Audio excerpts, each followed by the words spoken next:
13페이지 부동산 거래 정보망입니다. 이 부동산 거래 정보망이라는 것은 개업 공인중개사 상호 간에 정보를 교환하는 체계를 부동산 거래 정보망이라고 합니다. 현재 우리나라의 부동산 거래 정보망은 하나밖에 없습니다. 한방 PC 버전, 그 한국공인중개사 협회에서 운영하는 거 하나밖에 없습니다. 공식적인 정보망은. 그러나 지금 각 중개업소에서 사용하는 정보망은 전부 사설 정보망으로서 각 지역별로 뭐 다 다릅니다. 이름이 텐이라든지 레저, 트랩이 뭐 이렇게 이름이 다 다르게 되어 있습니다. 자, 그러면 거래정보사업자 지정이 있는데 시험에 한 문제 출제됩니다. 부동산 거래 정보망은 개업 공인중개사 상호 간에 정보를 교환하는 체계고, 이 정보망을 운영하는 사람을 거래정보사업자라고 하고, 거래정보사업자가 되기 위해서는 지정받아야 됩니다. 지정이라는 말을 쓰는 건 오직 여기 하나밖에 없습니다. 거래정보사업자 지정. 인가라는 말을 쓰는 건 협회 설립 인가 한 번밖에 없습니다. 자, 그래서 지정을 받아야 되는데 지정 절차가 시험에 나오는데, 지정받으려면 먼저 부가통신사업자이어야 합니다. 부가통신사업자는 Value Added Network을 운영하는 부가통신망을 운영하는 사람을 말하는데, 전기통신사업법에 의해서 부가통신사업자로 신고한 자 중에서 거래정보사업자 지정을 신청할 수 있습니다. 과학기술정보통신부 장관에게, 이게 전기통신사업법이기 때문에 과학기술정보통신부 장관이라는 게 중요하지는 않는데, 시험에 국토교통부 장관에게 부가통신사업자로 신고한 자 중에서 지정 신청해야 된다 하면 X입니다. 과학기술정보통신부 장관에게 부가통신사업자로 신고한 자 중에서 지정 신청을 합니다. 지정 신청은 국토교통부 장관에게 합니다. 국토교통부 장관에게 부가통신사업자 지정 신청을 합니다.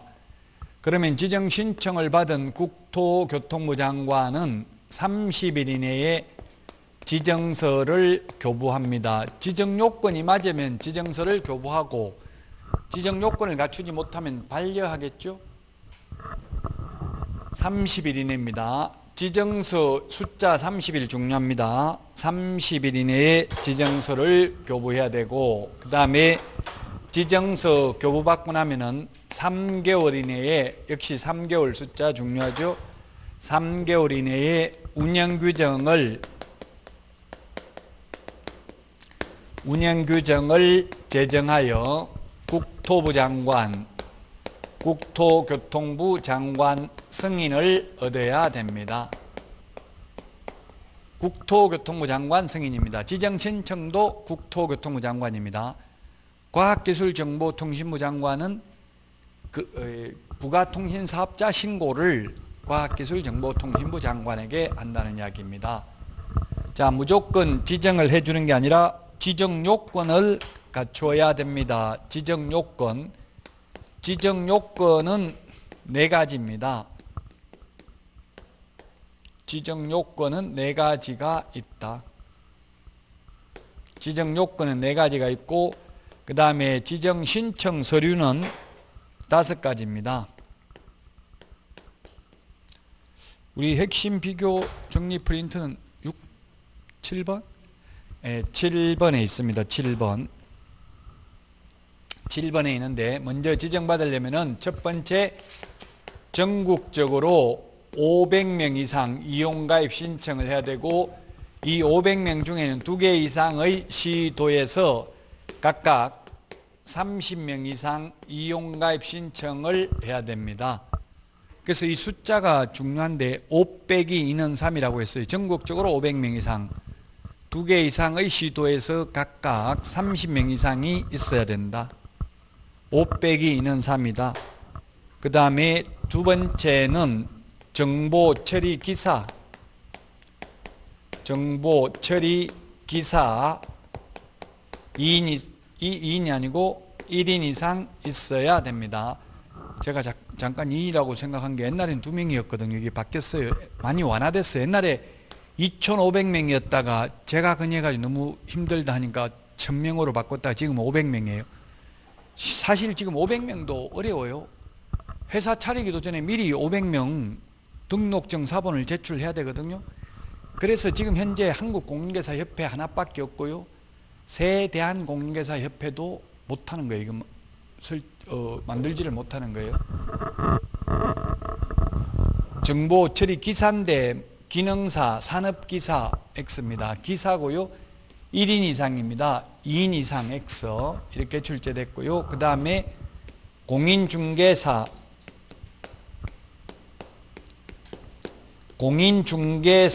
1인 이상입니다. 개업 공인중개사가 아니라 공인중개사 1인 이상입니다. 공인중개사 1인 이상이다. 개업 공개사가 아니고 그 다음에 용량과 성능을 갖춘 컴퓨터 시스템이 있어야 됩니다. 컴퓨터 설비를 갖추어야 된다. 이 네 가지가 지정 요건입니다. 여기에다가 과학기술정보통신부 장관에게 신고를 한 부가통신사업자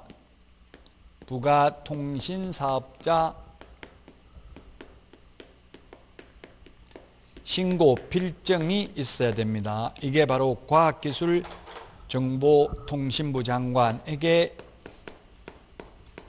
신고를 한 신고 필증이 있어야 되고요. 자, 그 다음에 전국에 이게 지정 요건이고 서류는 이 네 가지를 갖췄음을 입증하는 서류가 있어야 돼요. 우리 프린터 7번에 있는데 그래서 등록증, 개업공인중개사 등록증 사본 제출해야 됩니다. 등록증 사본 500장 이상 제출해야 됩니다. 그 다음에 정보처리 기사, 공인중개사 자격증 사본을 제출해야 됩니다. 우리 핵심 비교 정리 프린터 51번에 동그라미 4번에 있습니다. 51번에 주의해야 될 게 51번에 동그라미 1번부터 3번은 자격증 미제출이죠. 그런데 4번, 5번은 자격증 사본 제출해야 된다고요. 왜 그러는지는 이게 논리적으로 설명하기가 좀 어려워요. 그래서 입법의 불비인 것 같아요. 제가 이게 물어봤어요. 앞에 3개 등록 신청할 때는 자격증 사본 제출 안 하잖아요. 등록 신청할 때는 제출 안 하는데 거래정보사업자 지정 신청할 때는 자격증을 제출해야 되는 이유가 뭡니까? 논리적으로 그게 왜 다른지 알려주십시오. 이렇게 했더니만 저보고 이거는 왜 빠졌지? 자기가 저보고 오히려 묻더라고요. 개정하면서 이게 모르고 빠졌나 봐요. 어쨌든 왜 안 하는지 이런 거는 시험에 안 나오고 그냥 결론만 나와요. 그래서 우리 프린트 51번에 보면 1번부터 3번은 자격증 사본 미제출인데 4번, 5번은 제출이잖아요.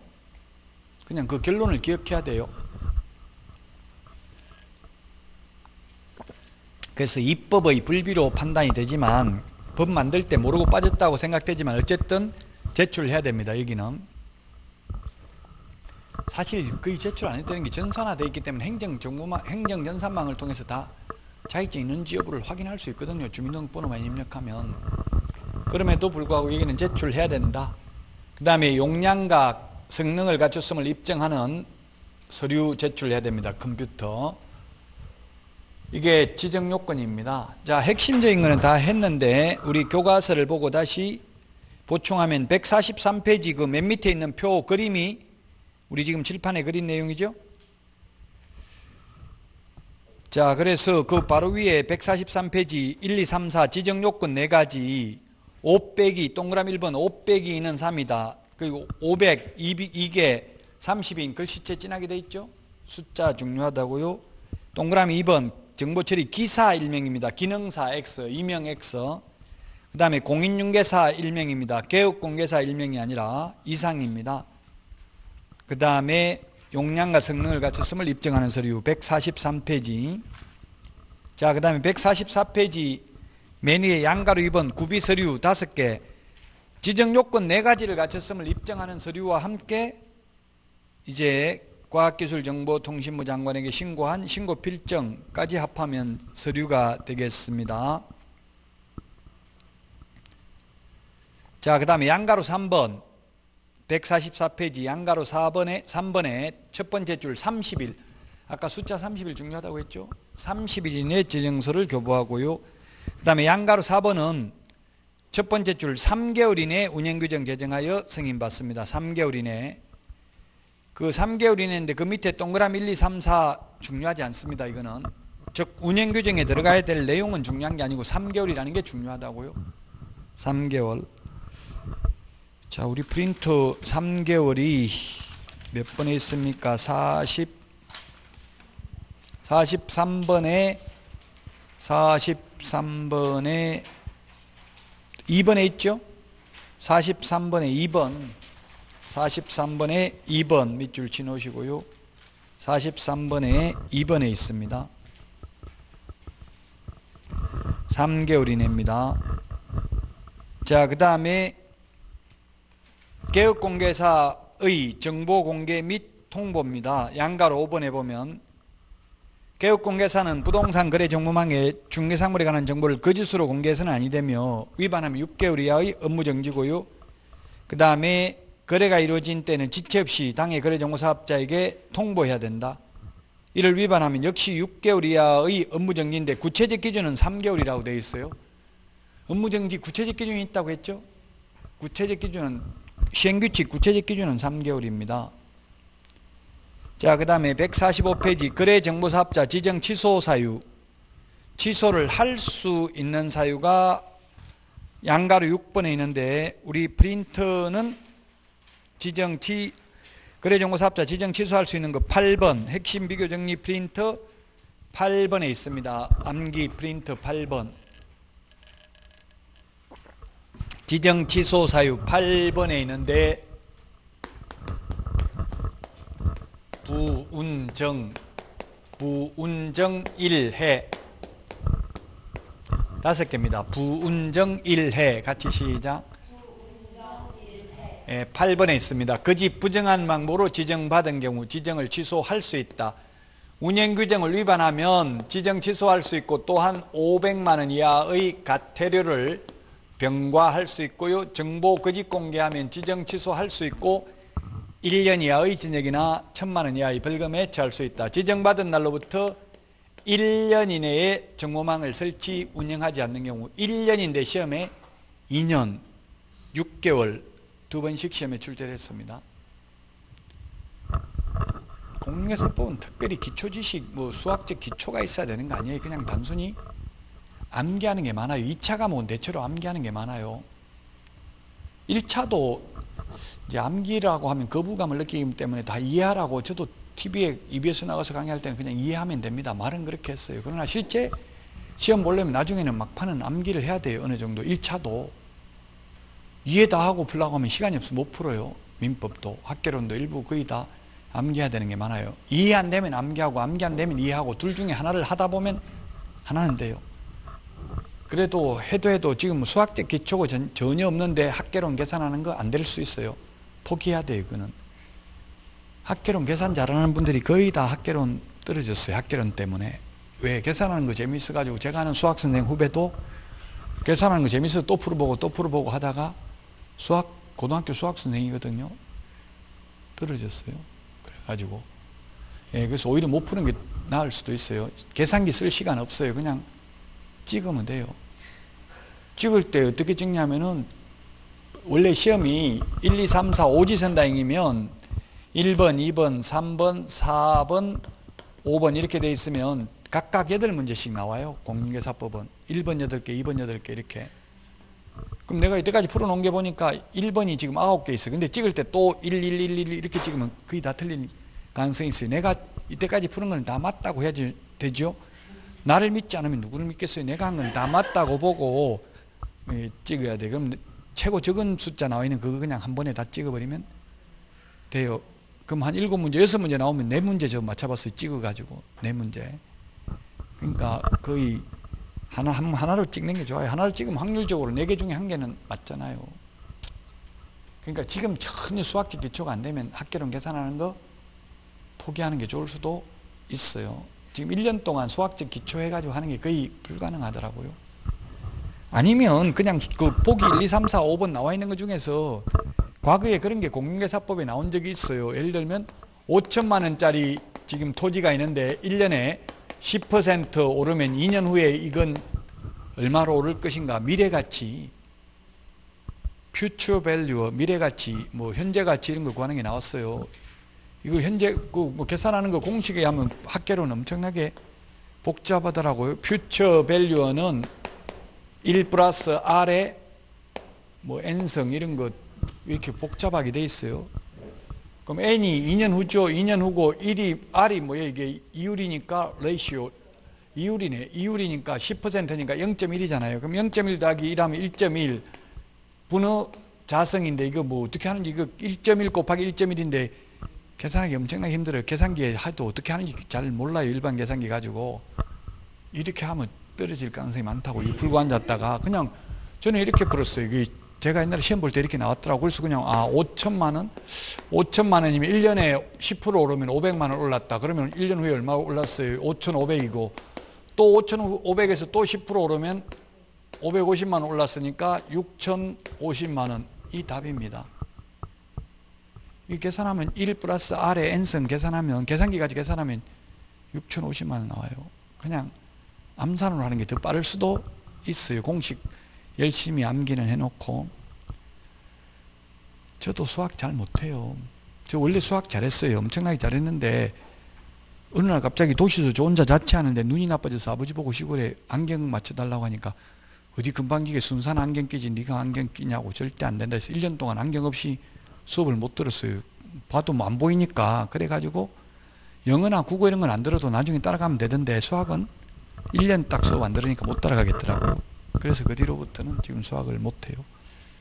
이것도 지금 잘 못해. 그냥 이렇게 단순히 암산하는 것만 가능해요. 그 전혀 모르면 포기해도 된다고. 지금 전혀 모르는 파트, 뭐 수학 말고는 다른 거는 크게 포기할 만한 거 없죠. 수학, 그 계산하는 거 빼고는 과목 중에서 계산하는 거 빼고는 다 암기니까 뭐 포기할 이유가 없죠. 암기하는 거는. 연세 드시면 나는 암기는 못하겠다. 이해는 잘 되는데 거짓말일 수 있어요. 그거는 암기를 안 해봐서 그렇죠. 계속 하면 가능할 수도 있어요. 눈만 뜨면 암기해보세요. 가능할 수 있어요.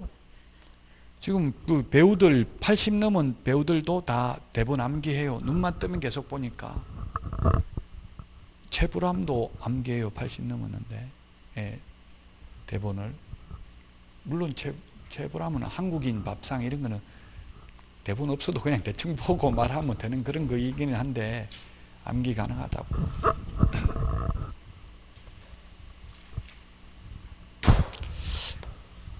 해산, 사망해산이라고 나와 있기 때문에 개인도 지정받을 수도 있어요. 개인도, 자연인도, 법인 아니라도.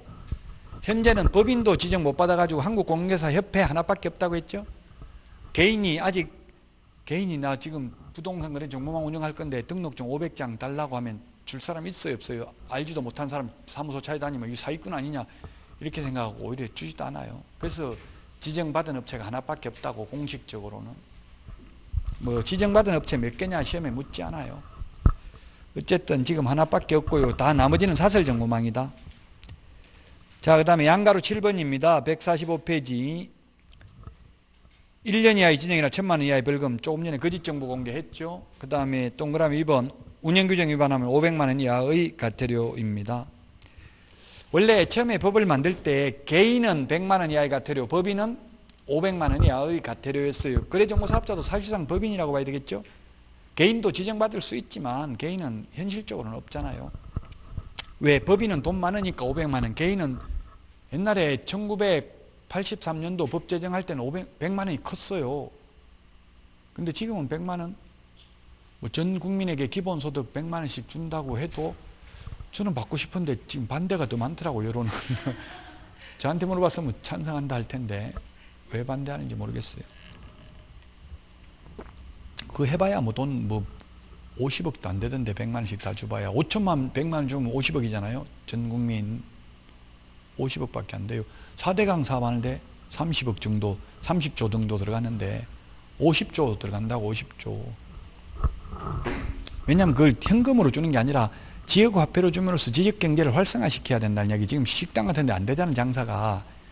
그 상품권 받아가지고 그 지역에서만 쓰도록 그렇게 해서 경제는 우리 국민경제 이바지잖아요. 공인중개사법 목적이 국민경제 이바지하려면 번 돈 다 쓰면 돼. 저는 이바지하고 있어. 지금 번 거 다 쓰니까. 그래야 경제가 돌잖아요. 돈이 돌아야 사는데 나 혼자만 모은다고 다 가지고 있어버리면 안 되죠. 국민경제 이바지하려면 번 돈 다 써야 돼요. 그게 애국하는 길입니다. 안 쓰고 다 모으면 그건 아주 나쁜 사람이에요. 그 본인한테도 안 좋아요. 다 써가지고 제 친구들도 집 하나 사가지고 이사하는 날 죽고 이렇게 하더라고요. 안 먹고 계속 모아가지고 돈만 벌다가. 그래서 재테크 중에서 여러분들은 재테크가 아니라 이제 산테크가 계속 생산이 되는 게 중요하다고. 연금 받고 자격증 따는 것도 산테크잖아요. 이제 계속 여러분들이 월급 돈 벌면 나이 먹어서도 자식들이 잘해준다고 계속 돈을 버니까. 근데 재산만 가지고 있으면 10억짜리 20억짜리 가지고 있으면 빨리 물려주고 죽으라고 그래요. 부모 자식들이 별로 안 좋아해요. 오래 사는 거. 자격증 따놓으면 계속 한 500만 원을 벌 수 있습니다. 열심히 하면. 열심히 한다는 거는 뭐 어디 쫓아다니면서 하는 게 아니라 그냥 계속 가만 앉아 있는 게 아니라 매물 수집하러 다니면 되잖아요. 그 다니면서 계속 명함 뿌리고 계속 광고하면 돼요. 돈 안 들이고 광고하는 거잖아요. 그런 거 아파트 주차장에 가가지고 차 돼 있는 거 번호 따가지고 문자 보내고 이렇게 하면 된다고. 저한테도 지금 계속 문자 와요. 제가 다 팔고 나니까 평택 지제 여기 있는데 그 사놨더만 계속 문자 와. 지금 열받아 죽겠다라 물어보니까 뭐 피가 한 3천만 원 붙었다더라고. 저는 손해보고 다 그냥 팔았는데 그 계속 문자가 온다는 거는. 근데 그 전화번호 어떻게 알았는데 물어보니까 솔직히 이야기해주더라. 내 말해주더라고요. 그 왔다 가면서 전화번호 받는 게 있잖아요. 그 모델하우스 앞에서 뭐 피 받아드리겠습니다 해가지고 전화번호 받죠. 그걸 다 판다고. 리스트를 팔아가지고 그렇게 하면 안 되는데 다 개인정보를 팔았다고요. 그래가지고 그렇게 해가지고 했다더라고요. 그래서 그냥 알았다고 했어요. 그거 가지고 뭐 고발하겠다 하는 사람 별로 없어요. 고발하겠다고 하면 죄송합니다. 다음부터 안 보내겠습니다. 이렇게 하면 되겠죠. 저는 안 받는다 해도 계속 오더라고. 단체 문자 보내니까 뭐 계속 오더라고요. 안 한다 해도.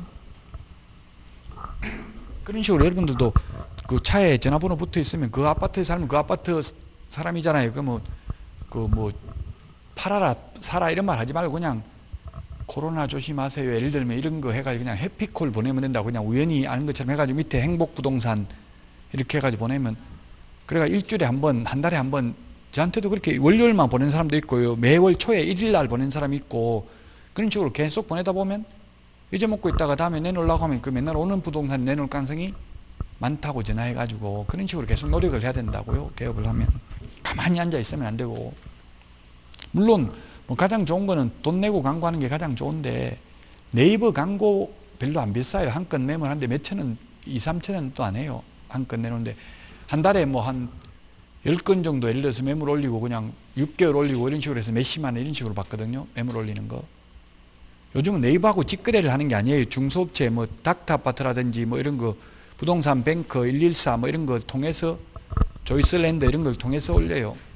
그러면 그렇게 비싸지 않아요. 아파트 매물 올리는 거는. 오히려 직방, 다방 이런 게 더 비싼 것 같아요. 원룸 같은 게. 그래서 그런 거 돈 내고 광고도 해야 되지만 직접 발로 뛰는 광고도 해야 된다고요.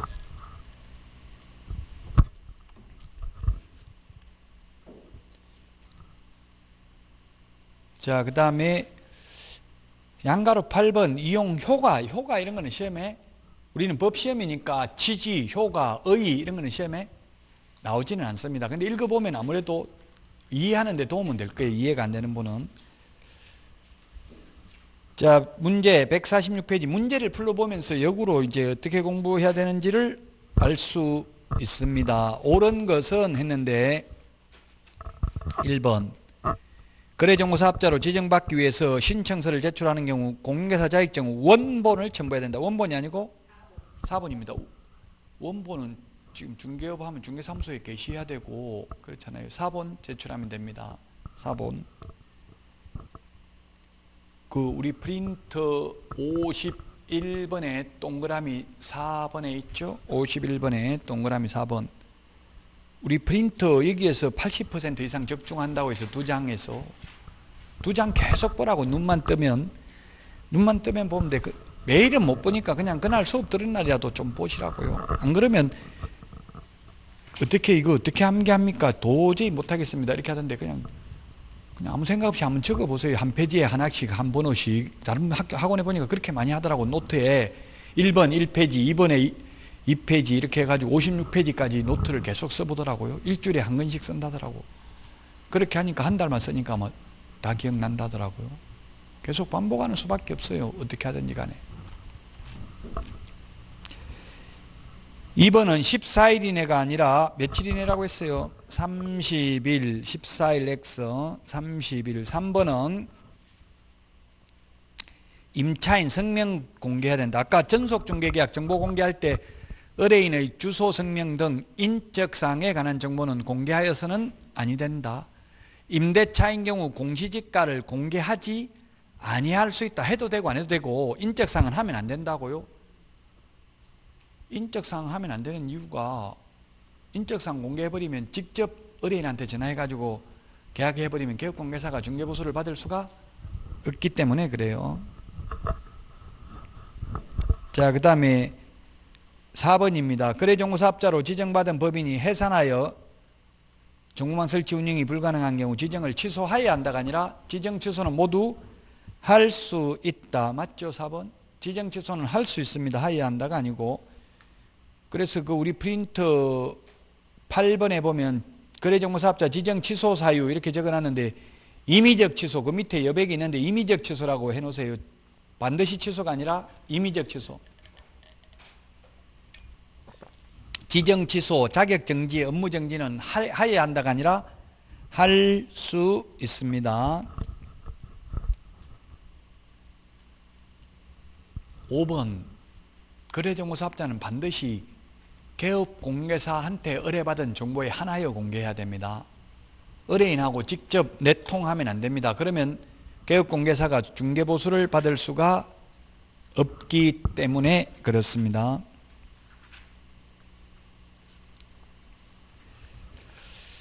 자, 그 다음에 149페이지 개업공개사의 의무와 금지행위입니다. 의무와 금지행위. 지금 모르는 게 좀 있어도 설파하거나 노여하시면 안 돼요. 우리 교재가 지금 524페이지까지 되어 있습니다. 그럼 8주로 나누면 하루에 60페이지씩 하면 68, 48, 60페이지 이상 해야 돼요. 지금 저는 진도 비슷하게 나가고 있어요. 지금 50페이지는 했잖아요. 3주째잖아요, 지금. 최소한 50페이지 이상은 나간다고 진도를 하루에. 그렇게 생각하고 예습이 더 효과적이라고 알려져 있어요. 교육심리학자들의 견해는. 근데 저도 이때까지 공부하면서 한 번도 예습해 본 적은 별로 없어요. 사실 거의 없어요. 이제 대학원 석박사 과정에는 뭐 예습을 할 수밖에 없네요. 왜냐면 발표를 시키니까 발표하려면 어떻게든 발표 자료는 만들어야 되니까 그게 공부되더라고. 지나서 보니까 굉장히 괴롭고 해도 직접 만들어 보니까 강의 교환을 직접 만들어가지고 프레젠테이션 발표거든요. 석박사는 거의. 그러다 보니까 그 석박사 과정은 어떻게 강의하냐면 교수는 저도 석사 과정 강의해요. 당국대 경영대학원에서 지금 저 죽전에 있는데 사는데 쉬워. 학원 강의보다. 그냥 발표 하루만 한 주만 제가 강의하고 나머지는 진짜 학생들 발표시킨다고요.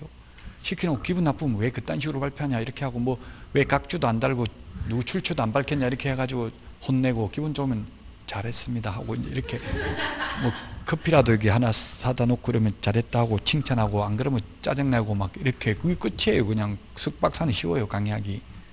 그러면 이제 학생들이 힘들죠. 일단 자료 만들어가지고 발표해야 되니까 그럼 오히려 학생들한테 기분 나쁘면 이제 계속 질문하는 거예요. 뭐냐 물으면 모르면 그것도 모르냐 하고 이제 막 이러면 되죠. 다른 건 없어요. 쉬워요. 근데 이제 학원 강의가 최고래요. 그래서 학원 강사들이 최고 강의 잘해요.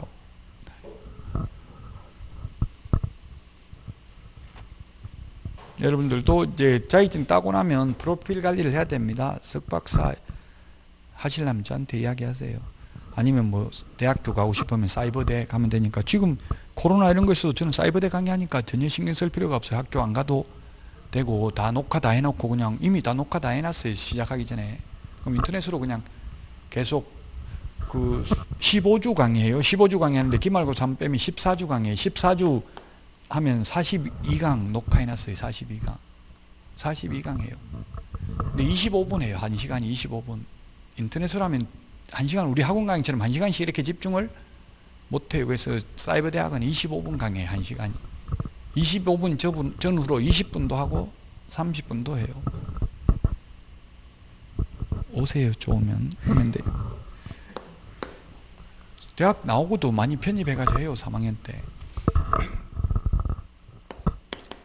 개업공개사 등의 금지행위입니다. 개업공개사 등의 금지행위, 의무와 책임인데, 먼저 금지행위가 아니고 우리 책 149페이지 기본윤리네요. 기본윤리. 자, 기본윤리부터 먼저 보겠습니다.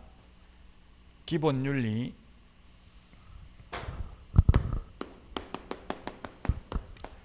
우리 시험에는 권리가 시험에 많이 나오는 게 아니라 의무와 책임이 시험에 많이 나옵니다.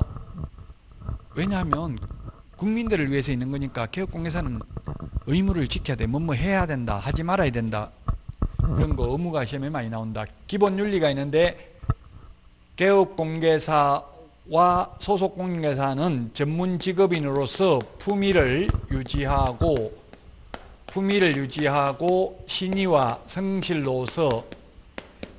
성실로서 공정하게 중개물을 해야 된다.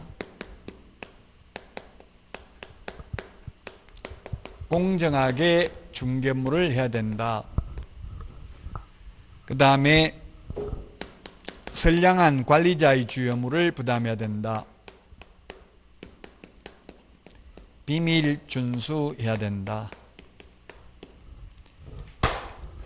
품위유지, 신의성실, 공정중개는 개업공인중개사와 소속공인중개사에게 해당되는 의무입니다. 보조원은 품위유지해야 된다는 규정은 없습니다.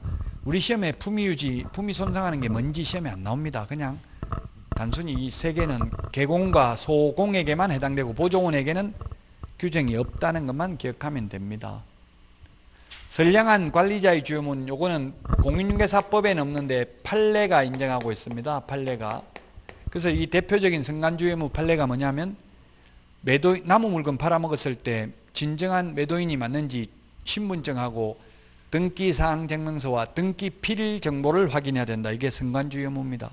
우리 법에는 등기필 정보 확인해야 된다는 규정은 없습니다. 등기필 정보 확인 안 해가지고 남의 물건 팔아먹어서 의뢰인 손해보면 개업공개사가 책임이 있습니다. 최소한 3개는 확인해야 된다. 이게 선량한 관리자의 주요무 판례입니다. 판례로서만 인정하고 있습니다. 시험에 다음 5개 중에서 공인중개사 법령상 명문 규정이 있는 의무가 아닌 것은 하면 답이 선관주요무입니다. 이건 판례로서만 인정하고 법에는 없습니다. 비밀 준수 의무는 개공 등, 개업공개사 등은, 자, 우리 교과서 149페이지 거기에 가운데 박스 법조문 법 29조 2항 밑줄 치세요. 149페이지 동그라미 2번 박스 안에 개업공개사 등은, 등입니다. 등은, 등자 동그라미 등은 이 법 및 다른 법률에 특별한 규정이 있는 경우를 제외하고는 밑줄 치세요. 그 업무상 알게 된 비밀을 누설하여서는 아니 된다. 개업공개사 등이 그 업무를 떠난 후에도 또한 같다. 이를 위반하면 1년 이하의 징역이나 1,000만 원 이하의 벌금에 처합니다. 위반하면 152페이지 153페이지 양가로 5번 1년 이하의 징역이나 1,000만 원 이하의 벌금에 처합니다. 비밀준수 의무를 위반하면. 그러나 양가로 4번에 보면 153페이지 양가로 4번 반의사 불벌죄입니다. 피해자의 명시된 의사에 반하여 벌하지는 않습니다. 피해자가 처벌을 원하지 않습니다 하면 처벌받지 않습니다. 반의사불벌죄, 명예훼손죄, 정보통신망 이용 촉진 및 정보보호에 관한 법률상 명예훼손죄 이런 게 반의사불벌죄입니다. 친고죄는 사자 명예훼손죄, 죽은 사람 명예훼손죄는 친고죄입니다. 친고죄는 적극적으로 고소고발이 있어야 벌하는 걸 친고죄라고 합니다. 반의사불벌죄는 가만히 있으면 벌할 수 있는데 피해자가 처벌을 원하지 않습니다. 폭행죄 이런 거 반의사불벌죄입니다. 그럼 여러분들이 폭행당했으면 어떻게 해야 돼요? 폭행당했으면 일단 고소를 해야 돼요. 고소하고 나면은 합의하라고 그래요. 그 경찰이나 검찰에서. 그러면 합의금 받고 처벌을 원하지 않습니다. 써주면 됩니다. 그 여러분들이 만약에 단순 폭행을 한 경우에도 피해자하고 합의해야 처벌을 안 받아요. 변호사 아무리 유능한 사람 써봐야 소용없다고요. 처벌 안 받으려면 합의를 해야 된다고. 반의사불벌죄이기 때문에 피해자가 처벌을 원하지 않습니다. 단순 폭행은 그렇습니다. 특수폭행은 반의사불벌죄 아닙니다. 특수폭행은 무기를 들고 하는 것, 손으로 때린 것은 단순 폭행이고요. 뭐 칼 들고 찌르고 이런 거는 특수폭행이죠. 그런 거는 반의사불벌죄가 아닙니다. 그 재벌 총수들 때리고 한 대당 1,000만 원씩 해가지고 합의해가지고 처벌 안 받은 거 있잖아요. 근데 그건 특수폭행이더라고. 몽둥이로 때리더라고. 몽둥이로 때리면 그건 특수폭행이에요. 손으로 때리면 돼. 뺨을 때리고 이러면 되겠죠. 그래 놓고 나중에 뺨 한 대에 1,000만 원씩이다. 합의하자 해가지고 합의돼 버리면 처벌을 안 받아요.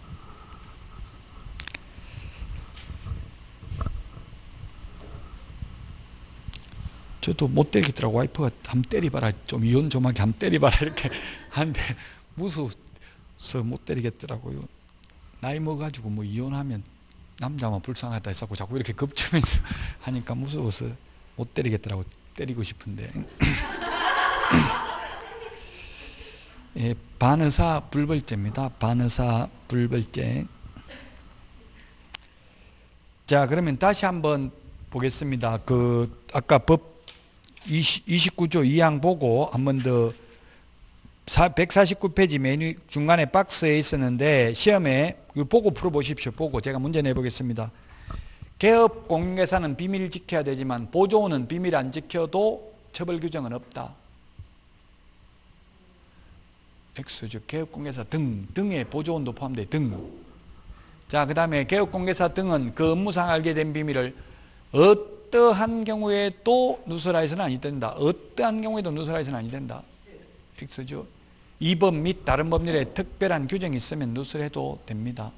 민형사소송법상 재판에 정인으로 출석한 경우에는 위정죄로 처벌받습니다. 거짓말하면. 그래서 누설해도 됩니다. 그건 진실이라면, 비밀이라도. 우리 공인중개사법에서 확인 설명을 위해서라면 말해도 됩니다.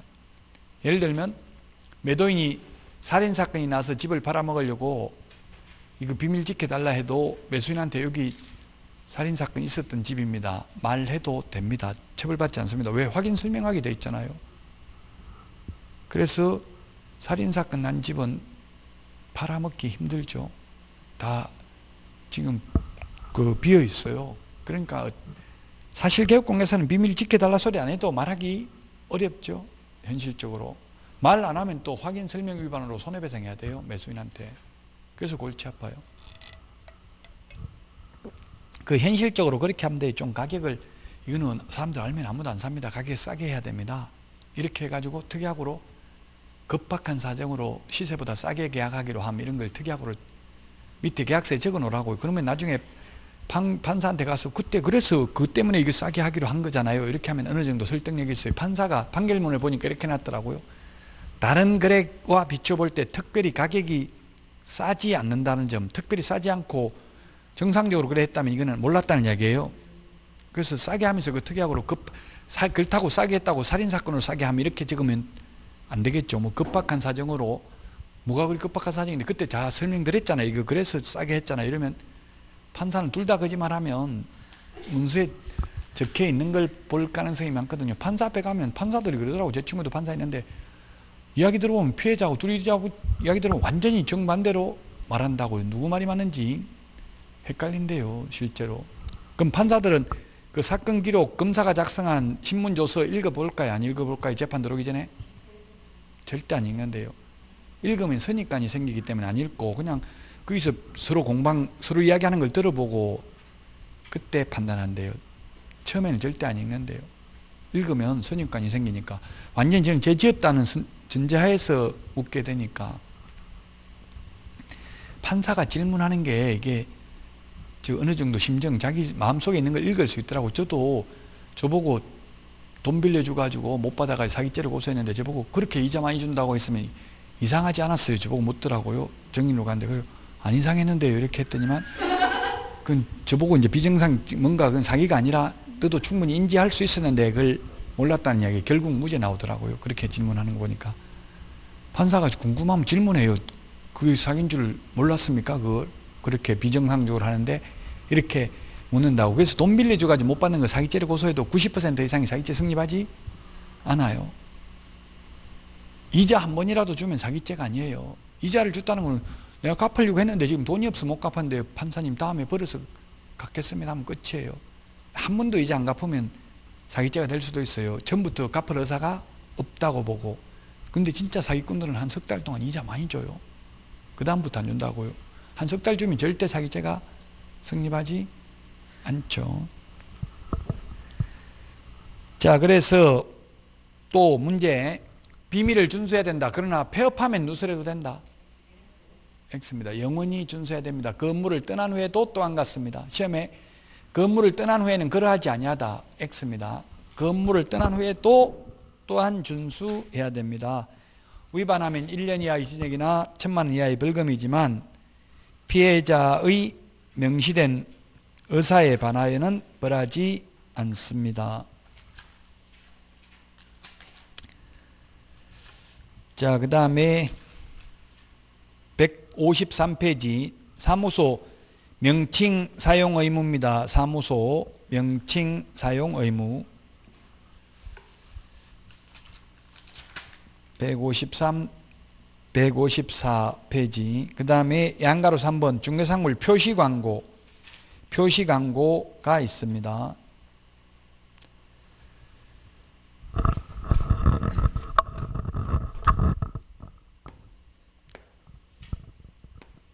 중개사무소 명칭은 공인중개사 사무소, 공인중개사 사무소 또는입니다. 부동산 중개 둘 중에 하나의 명칭을 사용해야 됩니다. 그래서 시험에 행복공인중개사 사무소, 행운부동산 중개 이렇게 써도 상관없습니다. 앞에 LBA 공인중개사 사무소, 세종공인중개사 사무소, 뭐 이 편한 세상 공인중개사 사무소, 주로 아파트는 그 아파트 이름을 많이 쓰죠. 뜰한채 뭐 이런 거 다 이름을 쓰더라고요. 롯데캐슬 뭐 이런 거. 예, 그래서 이거 다른 글자 적어도 된다. 둘 중에 하나를 써야 됩니다. 또는입니다. 미시 아니고 또는. 그런데 5개 광고물을 설치하는 경우, 5개 광고물이 뭐냐면 5개 광고물이 쉽게 말하면 간판입니다. 간판 실명제입니다. 간판에는 성명을 적어야 됩니다. 간판 안 달아도 됩니다. 2번 시험에 나왔습니다. 간판 안 달고 유리창에 선택만 해도 됩니다. 왜냐하면 간판 알아서 잘 다니까 굳이 달아라고 할 필요가 없어요. 간판 달고 안 달고는 자유입니다.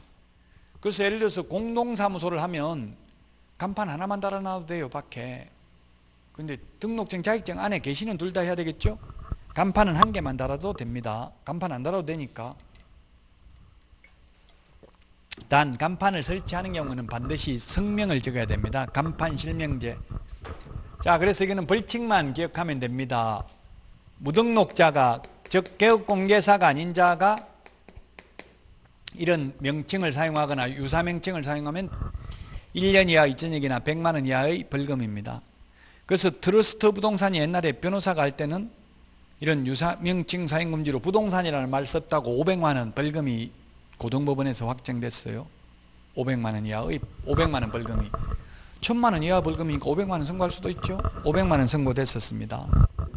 그런데 개업공인중개사가 이런 명칭을 쓰지 않고 21세기 부동산 컨설턴트 또는 LBA 법률중개사 이런 말만 쓰면 100만 원 이하의 과태료입니다. 그러나 이 명칭 외에 추가로 컨설턴트, LBA 법률중개사 이런 말 써도 위반이 아닙니다.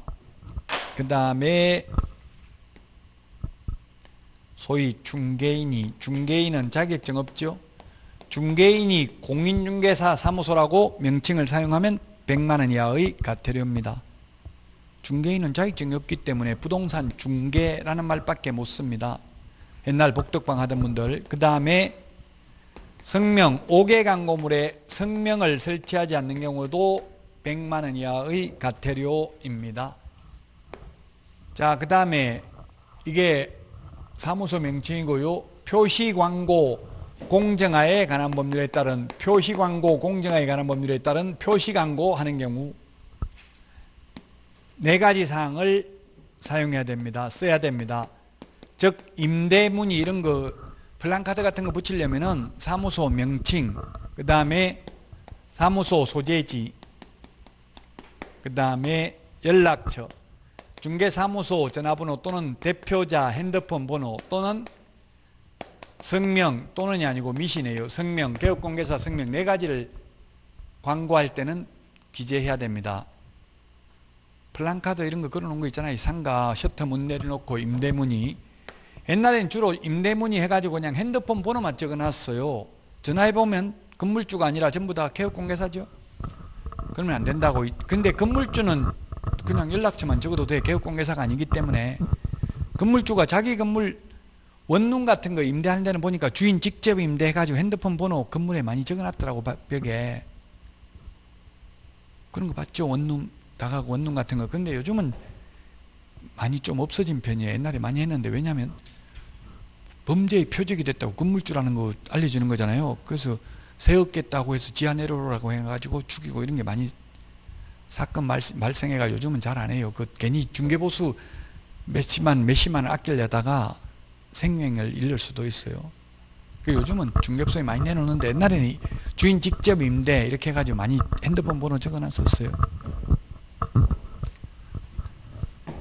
자, 역시 무등록자가 개업공개사가 아닌 자가 이런 표시광고를 하면 그 자체가 1년 이하의 징역이나 1,000만 원 이하의 벌금입니다. 컨설팅업자 이런 분들이 하면. 개업 공인중개사가 광고하면서 이 4가지 중에 한 가지라도 빠지면 100만 원 이하의 과태료 대상입니다.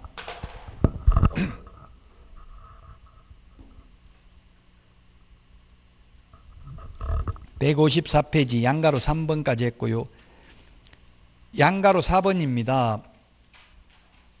양가로 4번. 개업공개사는 중개사물에 대한 부당한 표시광고를 하여서는 아니 된다.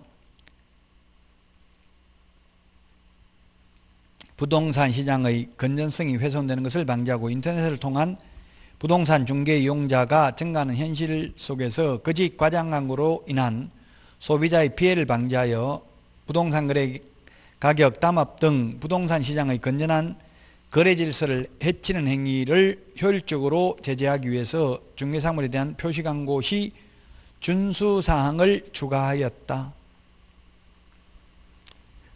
자, 그래서 동그라미 1번에 보니까 개업공개사가 의뢰받은 중개사물에 대하여 표시광고를 하려면 중개사무소 개업공개사에 관한 사항으로서 대통령령으로 정하는 사항을 명시하여야 하며 중개보조원에 관한 사항을 명시하여서는 아니 된다.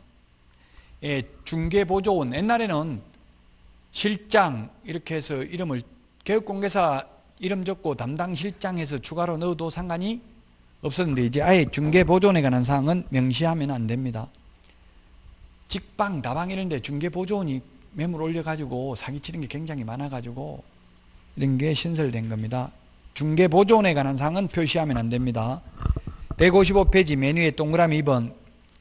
인터넷을 통하여 중개사물에 대한 표시광고를 하는 때에는 그 소재지, 면적, 가격 등을 명시해야 된다. 소재지, 면적, 가격 등을 명시해야 된다.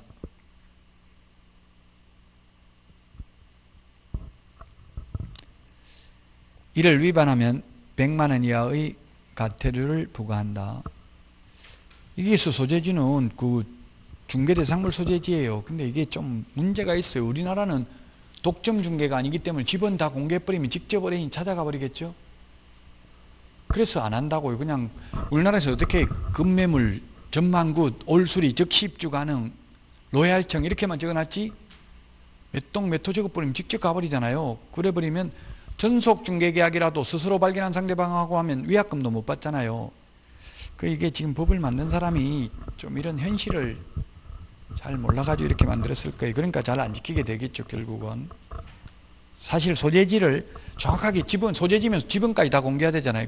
땅 지분까지 공개해 놓으면 직접 찾아가 버릴 가능성이 많죠.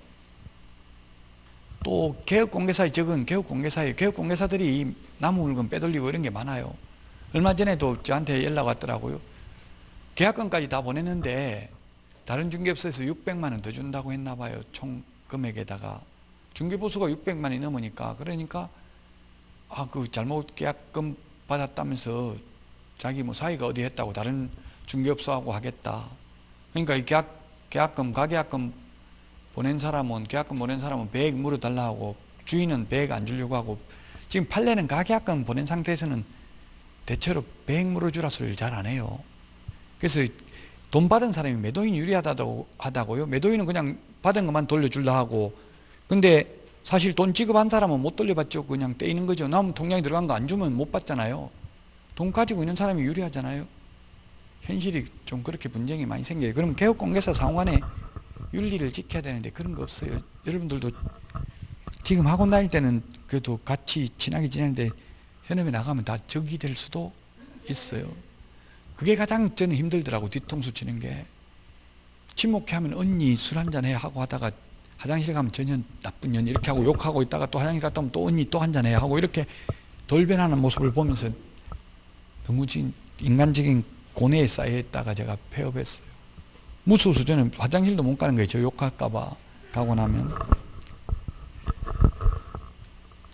자, 동그라미 3번 155페이지 개업공개사가 아닌 자는 중개사물에 대한 표시광고 하면 안 되고 1년 이하의 징역이나 1,000만 원 이하의 벌금이다. 4번 개업공개사는 중개사물에 대하여 다음에 해당하는 부당한 표시광고를 하여서는 아니 된다. 이를 위반하면 500만 원 이하의 과태료를 부과합니다. 기억, 허위매물 올리는 겁니다. 쉽게 말하면 중개사물의 존재하지 않아서 실제로 거래할 수 없는 중개사물에 대한 표시광고를 하는 경우, 그 다음에 니은행, 가격 등 내용을 사실과 다르게 거짓으로 표시광고하거나 사실을 과장하는 표시광고, 디귿, 그 밖에 표시광고 내용이 부동산 거래 질서를 해치거나 중개 의뢰인에게 피해를 줄 우려가 있는 것으로서 대통령령으로 정하는 내용의 표시광고. 아직 이 대통령령으로 정하는 게 이게 8월달부터 시행하니까 8월달 돼 있잖아요. 밑에 아직 확정이 안 됐다고. 이게 앞으로 개정될 가능성이 있다고 했잖아요. 제가 그래서 이 부분에 대한 내용, 아까 155페이지 맨 위에서 세 번째 줄 밑에 보니까 바로 2019년 8월 20일 신설이라고 돼 있죠. 지금 대통령령으로 정하는 소재지 이렇게 돼 있기 때문에 대통령령으로 아직 확정이 안 됐어요. 이게 아마 중개대상물 소재지가 된다면 좀 문제가 될 수 있겠죠. 그래서 아마 중개사무소 소재지인지 이건 아직 대통령령으로 정한다 했으니까 몰라요. 아직 대통령령이 확정이 안 돼서. 계속 그래서 학원 다니셔야 되고 인터넷으로 보시는 분들도 계속 강의를 들어야 돼요. 이게 지금 계속 바뀌니까 8월 달까지도. 허위매물 올리는 겁니다. 이게 대표적으로 이게는 가격 높게 올리는 게 아니라 낮게 올리는 거예요. 주로. 개업공개사는 가만 놔놓으면 높게 안 올리죠.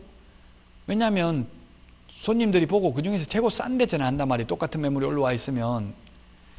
이게 주로 뭐냐면 이게 직방, 다방 제 조카가 하고 있는데 월세가 40, 50만 원인데 20만 원짜리 있다고 올리는 거예요. 그럼 손님이 전화하면 진짜 월세 20만 원짜리 있어요? 물으면 예 있습니다. 근데 너무 싼 거라서 빨리 나갈 수 있으니까 빨리 오세요. 택시 타고 이렇게 한다고요. 가니까 있습니까? 그러니까 금방 나갔습니다. 제가 빨리 오라고 했잖아요. 이렇게 이야기하는 거예요. 열받잖아요. 그러면 그렇게 한대요. 어쩔 수 없이 옆에 중개업소도 하니까 우리도 어쩔 수 없다 이렇게 설득하면 한 절반 정도는 그냥 포기하고 계약하고 나머지 절반은 욕하고 막 민원 넣고 이렇게 한대. 직방, 다방에다가. 직방에 3번 민원 들어가면 이제 매물 못 올리게 하고 그런데 그러면 또 그 보조원 해촉시켜버리고 다른 사람 새로 위촉해가지고 또 매물 올리고 이런 식으로 한대요. 현실적으로. 그 허위 매물 올리는 건데 없는 걸 올린다든지, 옛날에 저도 그런 거 많이 봤어요. 그 벼룩시장 이런 데 올리는데 보니까 한 페이지를 통으로 광고 내더라고요. 그 100개 올렸더라고요. 1번부터 100번까지 써가지고 1번 뭐 촌집, 공장, 부지, 상가, 원룸, 아파트 없는 게 없어요. 그 매물 종류별로 다 올린다고요. 전원주택 뭐 이렇게 해가지고 전화 오면 예, 다 있습니다. 오세요. 뭘 원합니까? 이렇게 해가지고 원하는 거 물어보고, 오는 동안 언제 정도 오실 수 있습니까? 물어보고 온다는 시간에 맞춰서 그냥 매물 전부 다른 중개업소 전화해가지고 찾는 거예요. 뭐 시골집 찾는다고 하면 시골 어디 원합니까? 원하는데 해드리겠습니다. 이래놓고 그 원하는 동네 중개업소 있잖아요. 거기 전화해가지고 물어본다고. 그런 식으로 매물 찾는 거예요. 일단 다 올려놓고. 그 허위 매물 올린 거잖아요. 실제 없는 거. 그런 거 하면 지금 500만 원 이하의 과태료를 하는 이야기입니다. 이게. 자, 그 다음에 양가로 5번입니다. 인터넷 표시광고 모니터링 제도입니다.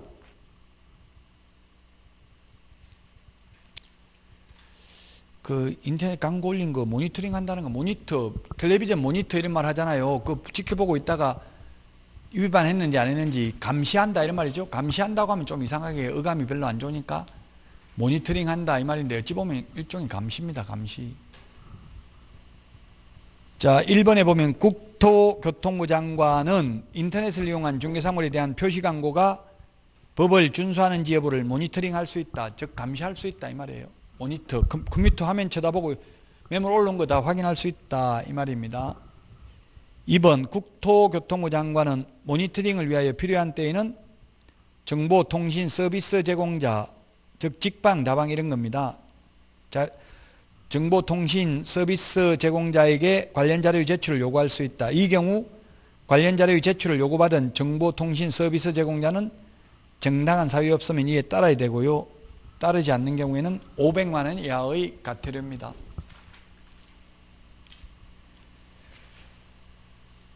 자, 그 다음에 156페이지 메뉴의 동그라미 3번입니다. 국토교통부 장관은 모니터링 결과에 따라 정보통신 서비스 제공자에게 이 법 위반이 의심되는 표시광고에 대한 확인 또는 추가 정보의 게재 등 필요한 조치를 요구할 수 있고, 이런 요구를 따르지 않는 경우에도 500만 원 이하의 과태료입니다.